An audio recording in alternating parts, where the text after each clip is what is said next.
Ayan, tayo'y nasa lesson 24 na po, ano mga kapatid. At pinamagatan po itong salvation and perseverance in the faith. Ano po, sa Colossians 1:22 hanggang 23. Sa Colossians 1:22 hanggang 23. At sa Hebrew 3:14, ano po? Colossians 1:23. Mamaya po may mga lalabas pa mga Bible verse. Ipapabasa ko po sa available ha. 122, 123. Ayan, Colossians chapter 1 po. Kung available po kayo, Sister Lisa. Ano po? Ayan. Tapos, chapter 1, ano sis? Chapter 1 and verses 22 hanggang 23 po. Okay. Ayan. Sabi dito, 22 and 23. Okay. In the body of his flesh through death, to present you holy and blameless, to present you holy and blameless and above reproach in his sight. If needed, you continue in faith, grounded and steadfast, and are not moved away from the hope of the gospel which you heard, which was preached to every creature under heaven, of which I, Paul, became a minister. Amen. Ano po? Salamat po, Sister Lisa. Ako naman po yung magbabasa sa Tagalog. Ang sabi po sa 22, ngunit sa pamamagitan ng pagkamatay ni Kristo, kayo ay ginawang kaibigan ng Diyos. Nang sa gayon ay maiharap niya kayong banal, walang kapintasan, walang mantsa, walang dungis. Subalit kailangan ninyong manatiling tapat at matatag sa inyong pananampalataya at huwag pabayaang mawala ang pag-asang dulot ng magandang balita na inyong narinig. Ito na nga po yung ginagawa natin, niloob ng Diyos na akong si Pablo, si Apostle Paul, ay maging tagapangaral ng magandang balita, ng magandang balitang ito na ipinahayag sa lahat ng tao sa buong daigdig. Talaga naman pong meron ditong nakalagay, subalit, dapat daw po tayong manatiling tapat at matatag sa ating pananampalataya. Tignan naman po natin sa Hebrew po, Book of Hebrew, chapter 3, verse 14. Yan, kasunod lang po ng malapit-lapit na po yan sa Yan, Hebrew, chapter 3 po. Verse 14 po, Sister Lisa. Nahanap ko ba sis? Sige lang, Sisi. Take your time. Hebrew. Chapter 3. Malapit ba sa Colossians yan? O, sa likodan ng Colossians. Oo. Medyo likod pa. Ito. Ayan, So, okay. chapter Chapter 3, verse 14. Sabi dito,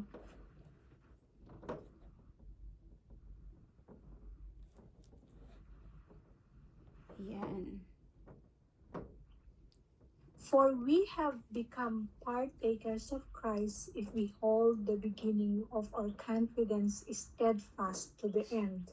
Amen. Amen. Napakaganda po ng sinabi. Tignan natin sa Tagalog para mas malinaw sa atin. Sabi dito, sapagkat tayong lahat ay kasama ni Kristo sa gawain. Kung mananatiling matatag hanggang wakas, ang ating pananalig na ating ipinakita nung tayo'y unang sumampalataya. So talagang binabanggit dito yung katatagan natin. Kailangan maging matatag tayo. Tayo ay pinapaalalahanan. Amen. So mga kapatid, dumako na tayo sa introduction. Now, ang tanong, ang kaligtasan ba ay panandalian lang o panghabang buhay? Ang Bible daw po ay malinaw na ang tunay na pananampalataya ay nagpapatuloy. Kailangan po ito ay may consistent, hanggang wakas. Ibig sabihin, hanggang wakas ng ating buhay dito sa lupa. Amen po? Amen. Ang pananatili sa pananampalataya ay hindi dahilan ng kaligtasan, kundi ito ay ebidensya, ng tunay na relasyon natin kay Jesus Christ. So mga kapatid, ang lesson natin na ito ay magtuturo kung paano pinananatili ng Diyos ang kaligtasan ng kanyang mga anak at paano tayo nagiging matatag sa ating mga pananampalataya. Ano po? So dumako tayo sa number 1. Ang sabi dito, true salvation, transform, and endures. Ano pong ibig sabihin nito? Diba? Yung kanina sa Colossians chapter 1 verses 22 hanggang 23 na binasa ni Sister Lisa sa English, He has now reconciled by Christ's physical body through death. If you continue in your faith, establish and firm. Ang ibig sabihin nito mga kapatid, no, ang reconciliation ay tumutukoy ito sa ganap na pagbabago ng relasyon natin o relasyon mula sa kaaway tungo sa kapayapaan. Ano po? So sa context na ito ng Colossians, ano po, maraming Kristiyano noon ay naliligaw sa mga sa mga gnostic or influence, ano po, teachings, ano po. Kaya or hindi ko po alam kung paano to bigkasin, GNOSTIC, no? Or Gnostic ba yan? Gnostic influence teachings ba yan? Silent G ba yan? Kaya pinapaalalahanan nila sila ni Paul, no? Ni Apostle Paul na ang tunay na pagbabago daw po at kaligtasan ay makikita sa patuloy na pananampalataya natin. Ano po? Kasi syempre kapag hindi na po tayo nananampalataya habang tumatagal, mapapalayo tayo nga sa Panginoon Diyos, di ba? Kaya kailangan itong pananampalataya natin patuloy ito hanggang tayo ay mamatay. Ano po? Ang salitang continue, no po, or consistent, no po, ay present tense sa Greek na nagpapahiwatig ng patuloy na aksyon. Yan daw pong ibig sabihin sa Greek word. Ano po? Patuloy na aksyon. So, ibig sabihin, be consistent. Ano po? Ipinapakita nito, yes po, no? Ipinapakita nito na ang isang taong tunay na naligtas ay mananatiling matatag talaga at hindi tatalikod sa pananampalataya. Hindi lang po yung pang 1 taon, no, pang 2 taon, o kaya pag matanda ka na, okay na ako, matanda na ako, okay na ako, hindi naman po gano'n, no? Hanggang sa mamatay nga po tayo, hanggang wakas, sabi, no po, ay tayo dapat ay maging matatag sa ating pananampalataya dahil huwag nating kalilimutan, ang sabi sa Bible, kung sino ang siyang mananatiling tapat hanggang wakas ay siyang maliligtas. Hindi po ba? Panghawakan po natin yan. So dumako tayo sa number 2. Ang sabi dito, genuine faith holds firmly to the end. Sa Hebrews 3:14 na binasa kanina ni Sister Lisa, ano po ang sabi doon uli? We have come to share in Christ, if indeed we hold our original conviction firmly to the very end. So ang sabi dito, ano po, ang have come to share ay perfect tense. Ano po? Perfect tense. So, ibig sabihin nito, nagawa na ang aksyon sa nakaraan at may effect pa rin sa kasalukuyan. Ano po? Ang Hebrew daw po sa chapter 3 or ang Hebrew chapter 3 ay isinulat sa context ng mga Jews. Ano po? Mga Hudyo. Ano po? Na nahihirapan maniwala sa Diyos matapos ang kanilang pagtakas sa Egypt. Ano po? Kasi nagkaroon sila ng doubt Yung iba, hindi na naniniwala sa Diyos, no? Hindi na sila nagpatuloy sa kanilang pananampalataya. Kaya hanggang sa napahamak sila, hanggang sa namatay sila, wala na, ano po? Kaya ibig sabihin, hindi sila naligtas, ano po? Yung kanilang spiritual, ano po? Now, ang pagpapatuloy sa pananampalataya ay isa po itong ebidensya ng tunay na pagiging kabilang kay Jesus Christ. Ano po? Hindi ang pagpapatuloy ang dahilan ng kaligtasan, kundi ang nagpapakita ito ng katibayan ng tunay na pagbabago sa ating puso. So, ibig sabihin, hindi po yung sige, patuloy ka lang sa pananampalataya. Hindi po yung hindi daw po yun yung dahilan ng kaligtasan, kundi ito daw po ay nagpapakita ng ating katibayan, ano po, yung sa puso natin na talagang tunay tayong nagbago, ano po. Amen? Ang tinitignan po dito ng Diyos ay yung pagbabago, ano po, kung may nagbago ba talaga sa puso natin o wala. Amen. Kasi meron naman pong mananampalataya na ay nagtitiwala ako sa Diyos, nananampalataya ako sa Diyos hanggang sa huli, pero wala naman sa kilos, hindi po ba? Walang nabago. Amen? Kaya, hindi pa rin po pwede yun. Kailangan talaga may kasamang pagbabago ang pananampalataya. Lagi po yung magkaakibat. Amen? So, dumako tayo sa number 3. Ang sabi dito, illustration, the marathon runner. Ano kayo ibig sabihin nito? Ang buhay Kristiyano ay parang marathon. So, ang ganda ng analogy na ibinigay dito. Ang buhay Christian daw po ay parang marathon daw po yan, no? Hindi sprint, maraming nagsisimula ng mabilis at mainit, pero nauubusan sa gitna ng lakas, hindi po ba? Ang tunay na nananampalataya ay tumatakbo hanggang sa dulo. Amen? Dapat maabot mo yung goal. Amen po? Hindi dahil sa sarili nating lakas. Kailangan kumuha tayo ng tulong sa ating Panginoon Diyos, sa grasya ng Diyos. Amen? Ipinapakita nito na ang perseverance ay ang pagpili ng Christian na manatili sa pananampalataya sa kabila ng kahirapan. Hindi po ba ang mga marathon? Kahit na hirap na sila, hindi po ba? Sige, patuloy pa rin sila. Hindi po ba? Patuloy pa rin kahit na hinihingal na, masakit na yung hita. Patuloy pa rin kasi nga po, may goal sila na magtagumpay. Amen? So tayong mga mananampalataya, kailangan ganun din daw po tayo na kahit na hirap na tayo sa ating buhay, nakakaranas tayo ng mga trials, kahirapan, o tukso o pagod, dahil sa kapangyarihan at katapatan ng Diyos, kaya natin napapagtagumpayan ito ay dahil sa Kanya tayo umaasa at humihingi ng gabay or guidance. Nananalangin tayo. Amen. Lord, ano po bang gagawin ko? Diba? Lagi tayo sa Kanyang humingi ng guidance. Para talagang tunay na Ama ang turing natin sa Kanya. Amen. Hindi tayo umaasa sa sarili nating pamamaraan. Amen. So, dumako tayo sa number 4. Ang sabi dito, God preserves the believer. Wow! Pinipreserve po talaga ng ating Panginoon Diyos tayong mga mananampalataya. Tunay na mananampalataya. Okay, take note. So, sabi po sa John chapter 10, 28 hanggang 29, I give them eternal life, and they shall never perish. No one will snatch them out of my hand. My Father, who has given them to me, is greater than all. No one can snatch them out of my Father's hand. So, narinig natin dito, sa John chapter 10, si Jesus Christ po mismo ang nagsasabi na ang kanyang mga tupa ay ligtas sa kanyang kamay at walang makakakuha sa kanila. Amen po. Now, sabi daw po sa Greek, ang omi apolontai ay literal na they shall never perish. At ang odis harpasei ay no one will snatch. Yun daw pang ibig sabihin sa Greek word. Ang hirap po ng Greek word. Now, kung iisipin sa context ng pastol at tupa, malinaw na pinapakita dito ang active na pangangalaga ng ating Panginoon Diyos sa ating buhay. Ang Diyos po ang ating shepherd. Hindi po ba? Hindi po ba? At tayo yung flocks.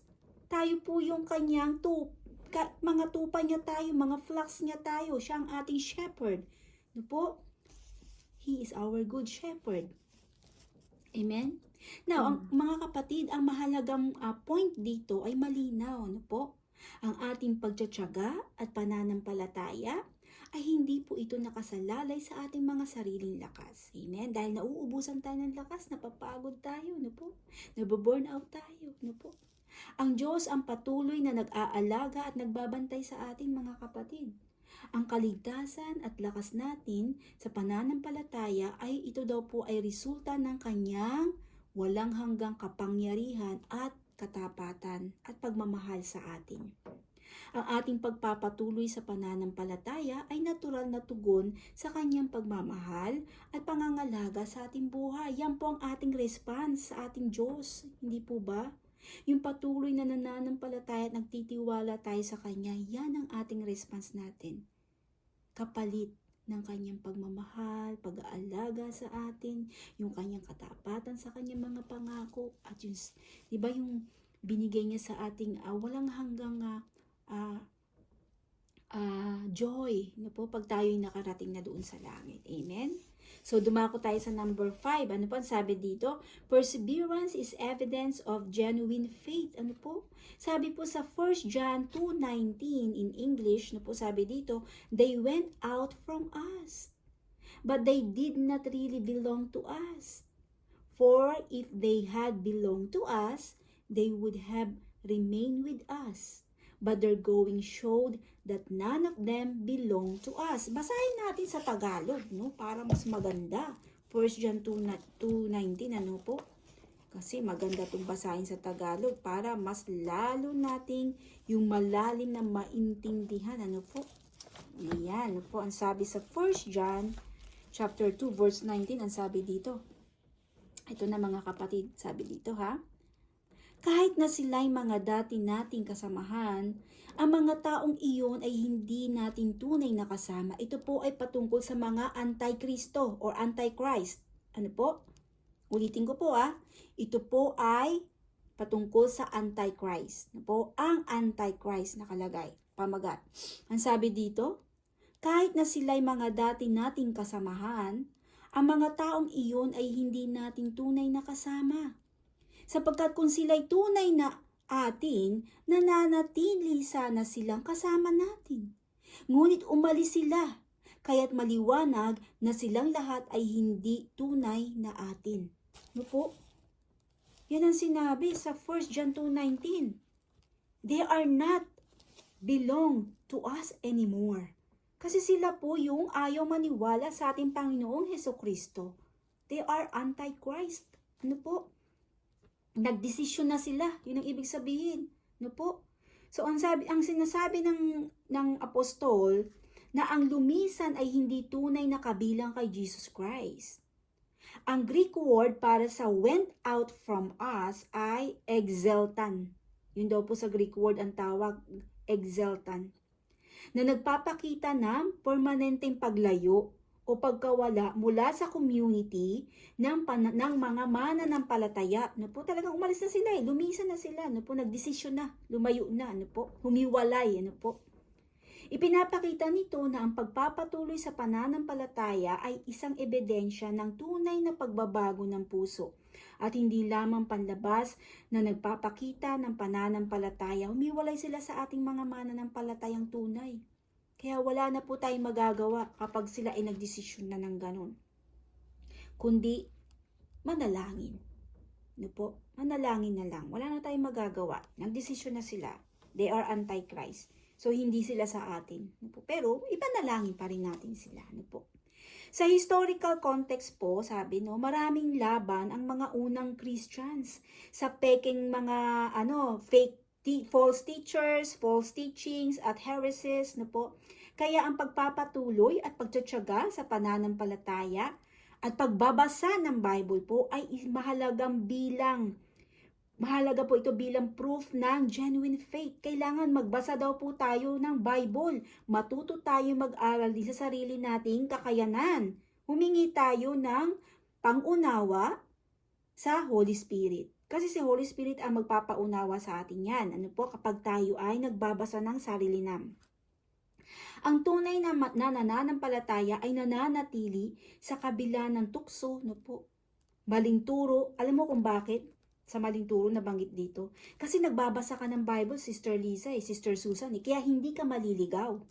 Kasi mismong ikaw, nagbabasa po tayo ng Bible. At pag meron taong nagturo ng false teaching, mapapaisip tayo, ay wala sa Bible yan walang ganyan sa Bible, hindi naman yan nakasulat Kaya hindi po tayo malilin lang ng mga false prophet. Amen? Kaya napakahalaga po na ipagpatuloy lang po natin magbasa ng Bible, even 1 chapter a day. Ano ba naman yung 1 chapter a day? Hindi po tayo mapapagod nun, hindi po ba? Minsan nga sa phone, scroll tayo ng scroll, inaabot tayo ng 3 hours. 1 chapter a day, mga kapatid, tayo ay magtiyaga. Amen? Para po sa atin itong sarili, tayo rin po ang magkakaroon ng benefit dito. Para hindi po tayo basta-basta maliligaw ng mga false prophet, ng mga false teaching. Amen? So, ang tunay ulitin ko po dito, ang tunay na nananampalataya ay mananatili sa kabila ng mga tukso sa paligid, mga maling turo ng mga naririnig, at kahirapan sa buhay, Hindi dahil sa sariling kakayahan, kundi dahil sa patuloy na gabay at kapangyarihan ng ating Panginoon Diyos, Kaya andyan si Jesus, si Lord, ang Holy Spirit, na tumutulong sa atin para maunawaan natin ang katuruan. Amen. So, dumako tayo sa number 6. Sabi dito, faith grows through trials. Ay, ang ganda nito, Bagay na bagay ito sa atin, Ang sabi sa James chapter 1 verses 2 hanggang 4, sa English sabi dito, meron na nakasulat, consider it pure joy, my brothers and sisters, whenever you face trials of many kinds, because you know that the testing of your faith produces perseverance. Let perseverance finish its work so that you may be mature and complete, not lacking anything. Tingnan natin sa Tagalog. May Tagalog ka pong Bible dyan, Sister Lisa, or nasa phone mo lang? Wala, sis. Wala, So sa James, tingnan natin sa James, kapatid, Minsan mga maghahanap ako ng Tagalog Bible. At yun ang iririgalo ko naman sa inyong dalawa, Ay, masyado na, sis. Hindi yan, basta yan ay nagagamit natin para sa Panginoon.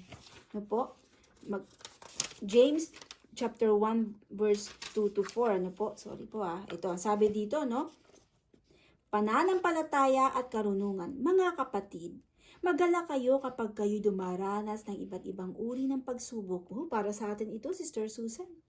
Dapat, Sister Lisa rin, dahil sa kapatid niyo po, sa brother niyo. Dapat ninyo malaman na napatatatag ang ating pananampalataya sa pamamagitan ng mga pagsubok.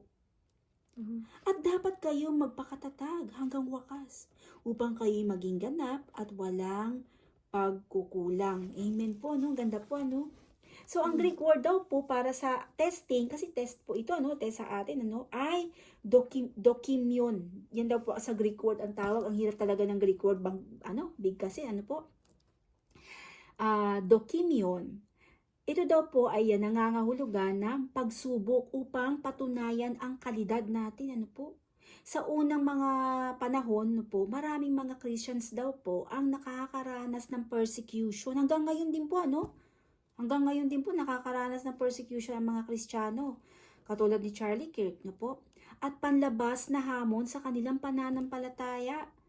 Ang pagpapatuloy sa pananampalataya sa gitna ng ating mga trials, mga kapatid, ay nagdudulot ito ng spiritual maturity at character. Tama naman po. Habang tayo ay nag-aaral ng Word of God, sumasampalataya at nagtitiwala sa Diyos, at tayo ay nagkaroon ng trials, at habang tinatahak natin itong trials na ito nakasama si Holy Spirit, tayo po ay lumalago, Nagiging mature po tayo. Bakit? Kasi alam na natin kung ano yung dapat nating gawin. Kasi bakit? Humihingi tayo ng guidance kay Lord Pag napagtagumpayan natin to, nagiging mature tayo sa mga ganong sitwasyon, hindi po ba? Sa mga ganong karanasan. So, pwede tayong, pag naranasan ko yan, kapatid. Sa testimony yan naranasan ko yan nung 1 taon. Ganito yung ginawa ko, humingi ako sa Diyos, ganyan, nagpatuloy ako. Diba? Nagiging mature tayo, nagiging, alam mo yun, yung karakter natin nag-iiba, nagiging matatag tayo, At nagpapakita na ang kaligtasan ay buhay at active talaga, hindi lamang declaration sa bibig, Mapapatunayan natin na ang Word of God ay totoo at siyang nagbibigay sa atin ng kapahingahan kapag tayo nakakaranas ng ganitong mga karanasan, trial sa buhay. Amen? So, dumako tayo sa number 7, malapit na tayo sa application. Ang sabi sa number 7, hope motivates perseverance. Sa Book of Romans, chapter 5, verses 2 to 5, Book of Romans, pakibasa po, Sister Lisa, Book of Romans, chapter 5, verses 2 to 5.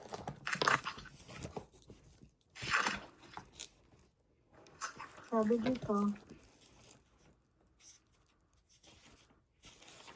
through whom also we have access by faith into this grace in which we stand and rejoice in hope of the glory of God. And not only that, but we also glory in tribulations, knowing that tribulations produces perseverance, and perseverance, character, and character, hope. Now, hope does not disappoint because the love of God has been poured out in our hearts by the Holy Spirit who was given to us. Amen. Napakaganda po. No? Salamat po, Sister Lisa. Ang bilis na napapansin ko si Sister Lisa, gumagaling na magbuklat ng Bible. Ang bilis na. Talagang may improvement po, ano? Talagang may Kasi meron na improvement. maganda yung kanya. Yes. Talagang may process, no? At may progress. Diyan natin makikita. So, ang sabi dito, no? Ito po ay patungkol sa mga bunga ng pagtanggap ng Diyos. Ano po ang sabi dito sa Tagalog? Sa pamamagitan ng pananampalataya kay Hesukristo, tinamasan natin ang kagandahang loob ng Diyos, hindi po ba? At tayo'y nagagalak dahil sa pag-asang tayo'y makakabahagi sa kanyang kaluwalhatian. Hindi lamang iyan, mga kapatid. Ikinagagalak din natin ang mga kahirapang ating tinitiis dahil alam nating ito'y nagbubunga ng pagtsatsaga. At ang pagtsatsaga ay nagbubunga ng katatagan at ang katatagan naman ay nagbubunga ng pag-asa. Ang ganda po, ano? Napakaganda. At hindi tayo binibigo ng pag-asang ito sapagkat ang pag-ibig ng Diyos ay ibinubuhos na sa ating mga puso sa pamamagitan ng Espiritu Santo or Holy Spirit na ipinagkaloob sa atin ng Diyos. Amen. Ang ganda po, ano? Thank you po, Sister Lisa, no? So, ang pananampalataya na may malinaw na pag-asa sa pangako ng Diyos ay nagbibigay ng motivation para magpatuloy tayo sa gitna ng kahirapan na nararanasan natin. Ang Greek word na elpis sa Romans chapter 5 verse 2 ay hope daw po ito sa Ingles, no po? Ay tumutukoy sa confident expectation of future good. Hindi simpleng wish lang, ano po?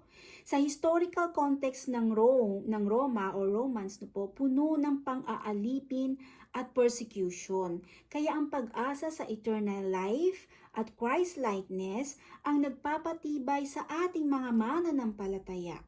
Ang tunay na pananampalataya ay may layunin at may direction.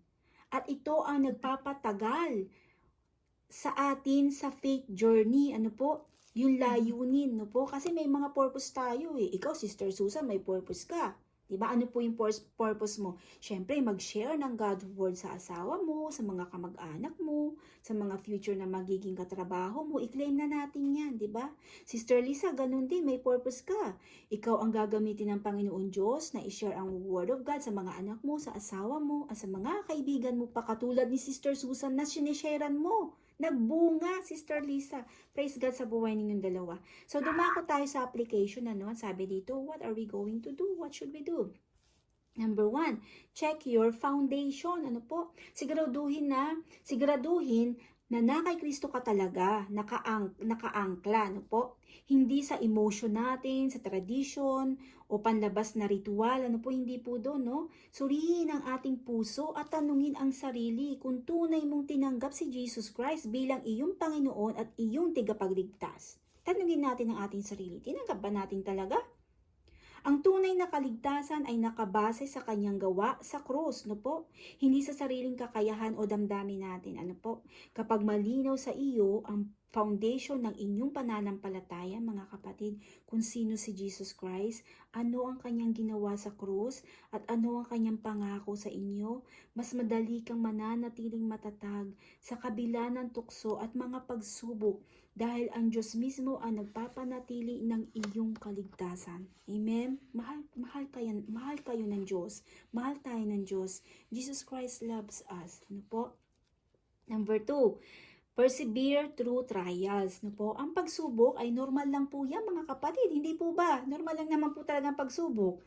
At bahagi ng paglago ng pananampalataya. Abay, kung wala tayong pagsubok ay hindi tayo nabubuhay. Patay na tayo noon. Ano po? Kasi pagpatay ka na, wala ka ng pagsubok. Ano po? Now, ang Greek term na dokimion sa James chapter 1 verses 2 to 4, yung binasa kanina, ano po, ay nagpapakita ng sinusubok ang kalidad natin sa pananampalataya, no? Talagang sinusubukan tayo kung talaga tayo matatagbang kakapit sa Diyos o bibitaw tayo. Ano po?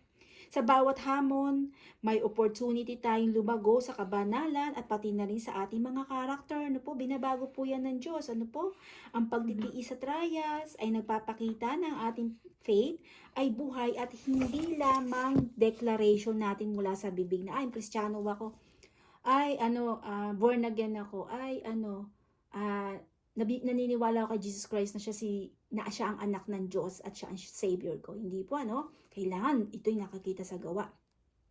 Isipin na ang bawat problema ay paraan ng Diyos upang patibayin tayo at gawing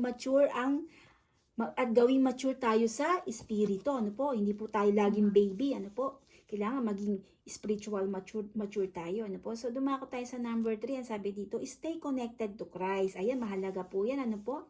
Ang regular na pakikipag-ugnay natin kay Jesus Christ ay sa pamamagitan ng panalangin. Yes, pagbabasa ng Bible. Ayan, fellowship. Ayan, ginagawa natin. Aba, kompleto po mga kapatid, no? Fellowship ay nagpapatibay sa iyo sa pananampalataya. Katulad ng isang marathon runner na kailangan ng tubig at nutrition habang tumatakbo, kailangan natin ng espiritual na pagkain at suporta upang manatiling matatag. Ang koneksyon na ito ay nagbibigay ng lakas at gabay para hindi tayo maligaw o manghina sa gitna ng tukso at kahirapan. Ang ganda talaga ng analogy na ginamit sa marathon. Ang mga marathon, nagkakaroon sila ng kalakasan kapag binibigyan sila ng saging. Tapos, pag binibigyan sila ng tubig sa daan, hindi po ba? May mga tiga-abot dyan eh. Nakakapadagdag yun ng strength. So, tayo naman mga mananampalataya, habang tayo tumatakbo din, no? Kasi ito, journey natin ito eh. Habang tayo nasa journey, ang pagkain natin, Word of God. Hindi po ba? Word of God. Kaya, tapos, kapag nanghihinaan tayo ng loob, fellowship tayo, palakasan tayo magkakapatid, hindi ba? Nagpapayuan tayo, nagbibigay tayo ng payo sa isa't isa, di ba? At panalangin yan. Yan yung mga nagpapalakas sa atin sa journey. Ano po? Ang ganda ng ginamit na analogy dito sa ating aralin. Ano po? So, dumako tayo sa number 4. Ang sabi dito, encourage others to endure. Ano po? Mahalaga po ito. Ano po? Hindi lang para sa sarili natin ang pagtsatsaga. Ano po? Ang pagiging kasangkapan ng Diyos upang palakasin ang pananampalataya ng iba ay nagdudulot ng inspiration po ito sa atin. Ano po? Kaya salamat sa inyong dalawa, Sister Susan, Sister Lisa. Ano po? Ganon din po kay Sister Eva na wala po dito. Ano po? Kayo po ay nakakapagpadagdag sa akin ng inspiration. Totoo po yan. Ano po? Kapag tinutulungan natin ang kapwa Kristiyano na manatiling tapat sa pananampalataya, nakikita natin dito yung epekto ng grace ng Diyos. Ano po? Yung grasya ng ating Panginoon Diyos sa community natin. Lumalakas ang ating sariling faith sa pamamagitan ng pagtuturo at paggabay. Kaya, di ba? While I'm teaching you, mga kapatid ko, ako ay lumalakas ang aking pananampalataya. Totoo po yan. Kasi, isa po kayo sa ginagamit ng Diyos na nakapagbibigay sa amin ng karagdagang kalakasan at inspiration po kayo sa akin. So, dumako po tayo sa number 5. Sabi po dito, rely on God's power. Opo, sa Diyos lang po tayo dapat sumandal at umasa. Ano po? Ang tagumpay sa perseverance ay hindi nakasalalay sa sariling lakas, kundi sa kapangyarihan ng Diyos. Ano po? Ang Greek term na charis or grace daw po ito sa Romans. Ano po? Charis. Ano po? Charis pala ang tawag doon, grace. Sa Romans chapter 5 verses 2 to 5 ay nagpapakita na ang grace ay aktibong nagtuturo at nagbibigay kakayahan sa atin upang talikuran natin ang mga kasalanan at magpatuloy sa pananampalataya. Amen. Hindi sapat na willpower or determination lang. Ano po? Kailangan nating umasa sa Holy Spirit na binigay sa atin ng ating Panginoon Diyos bilang regalo at sa patuloy na tulong syempre ng mga kapatiran din para magtagumpay ang faith journey natin. Amen? Kaya kailangan po natin ng isa't isa. Ano po? Huwag niyo po akong iiwan sa journey na to.